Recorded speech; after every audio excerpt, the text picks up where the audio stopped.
In other news, we're following breaking developments out of Iran. State media there are reporting that one person is dead and 14 are injured after an explosion at a southern port of Bandar Abbas on the Strait of Hormuz.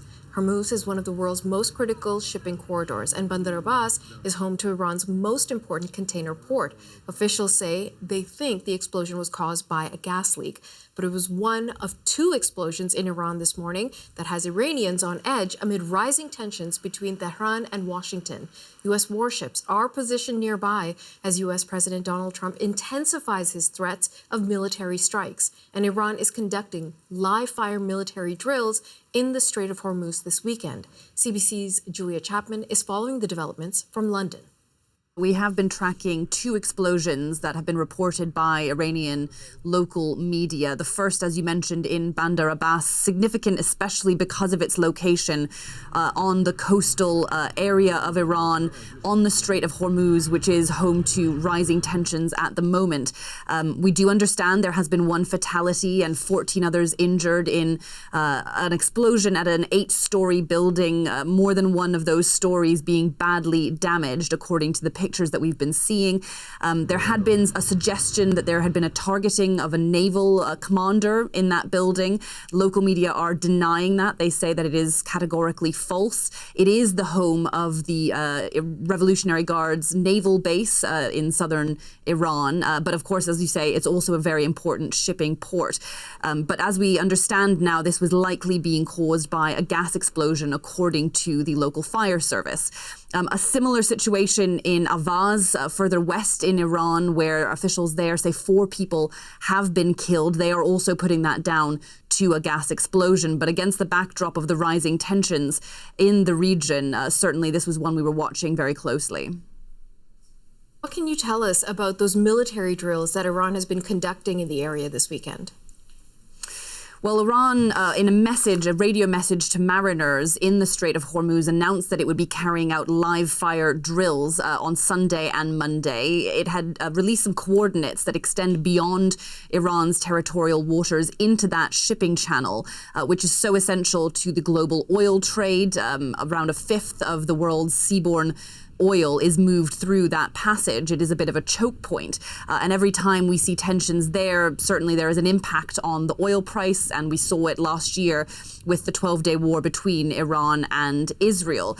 There's been a warning from the U.S. Central Command that these drills should be carried out safely and professionally. And if they aren't, then that could increase the risk of collision, escalation, and destabilization. It comes, of course, as there has been a buildup of U.S. military hardware and personnel in the region in the nearby Arabian Sea as Donald Trump threatens to carry out attacks on Iran. CBC's Julia Chapman in London. And we've also learned in just the last few moments, a top Iranian security official says a structure for negotiations between the United States and Iran is in the process of being set up. So we'll continue to track that part of the story for you. But let's dive deeper into the information that we do have. And for that, we turn to David Roches. He is with Thayer Marshall Institute that provides analysis on Middle East, NATO, and U.S. national security. He's joining us from Washington. David, always nice to see you. Thanks so much for making time. Thank you. David, let's talk about, there's so much that's happening so quickly, but these explosions, let's begin with that. The Iranian affiliated media is reporting that these were caused by gas leaks. But considering the amount of tensions and this type of military ramping up we've seen in the region right now, how are you interpreting today's events? I think it's always easy to overlook the fact that bad things can happen even in times of heightened tension. There can still be natural disasters. And, given the rather decrepit state of Iran's infrastructure after decades of sanction and misrule by the Revolutionary Guard regime, it's not surprising that you have these occurrences fairly regularly. If it does turn out that there was, say, an IRGC Navy commander in the house in Bandar Abbas, I'll change my opinion. But I think the easiest explanation right now is the most logical one. So let's talk about how we're seeing this buildup of military action between both Tehran and Washington. Washington has sent over a massive military fleet. They're present. The American president is also threatening to take action. And on the Iranian side, they're carrying out these fire drills. Is there a legitimate possibility here that we're going to see military action between these two parties? Absolutely. I think that President Trump, unless he gets a deal, he probably will take some action, because he said he was going to take action back when the protest happened, and then realized that he just didn't have the assets in the region. So I think he needs to, given the way that he operates, I don't think he wants to be accused of saying he would support people rising against the Iranian regime and then not doing anything. The question is when, how, and what. And I think that what we'll probably see is around the new moon, when there's no moonlight, and then there'll be a period of probing Iranian defenses to determine what their air defense network is like, and then it's possible, probable, I would say, that there'll be strikes against Iran's air defense network, their missile production facilities, and any undestroyed nuclear weapons capabilities, unless a deal is achieved. And Trump does want to have a deal rather than military action.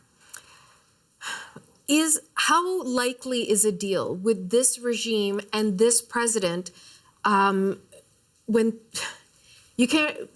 Yeah. The word is lack of reliability, I think, maybe, between these two parties. And the tensions are so high. I mean, are you putting a lot of stock in these constructive negotiations? Reported constructive negotiations. Right. No, I mean, whenever you start off, it's always, the first talk is always about what are our future talks going to be like. It's talks about talks. Those generally go well. But we have a couple of brick walls facing each other. Should Iran have the capability to do enrichment, or should it not? That's seen as a red line by both sides. And honestly, I don't think the regime will give up on enrichment unless it is forced to. The question is, how brittle is the regime? The protests that the regime squelched, first off, they were squelched with unprecedented violence in a very, very violent authoritarian state. And secondly, they exposed the economic fragility, which is getting worse and worse. So it's possible something may happen, but at the moment, I would give it less than a 10% chance. Let me ask you about, you've touched on it a bit, what is happening within Iran, these incredible protests that took place again, the sense of, okay, maybe this time it'll be different and maybe there will be regime change. And again, at least for the time being, nothing has happened. And there's a lot of dialogue around what the president's goal is here. Is this about deterring any type of nuclear attack by Iran? Is this about regime change? Is this about supporting Iranians? Or is this just another Venezuela where after Maduro was captured, he was quite transparent, this is about getting to the oil. So how are you interpreting all of this?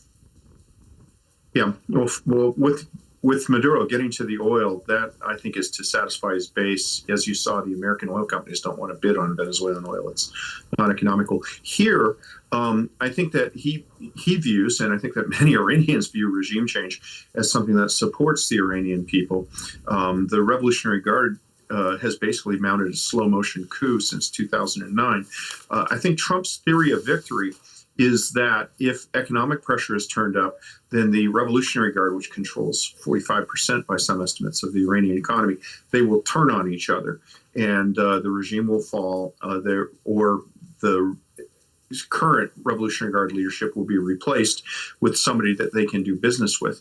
One thing that Trump does not want is to impose regime change by military force. That is what he ran against. He sees that as the George W. Bush model, which he sees as unsustainable and detracting from American interests. So I think he wants to turn up the heat. Economic is his prime lever. The military is supporting it. And of course, a big part of this is, unfortunately, I think he made some statements at the height of the protests that he just didn't have the military capacity to back up. So there is an element of making good on what could be portrayed as an abandoned promise. David Roches, always good to speak with you, sir. Thank you so much for your time and for your insights. It's an honor.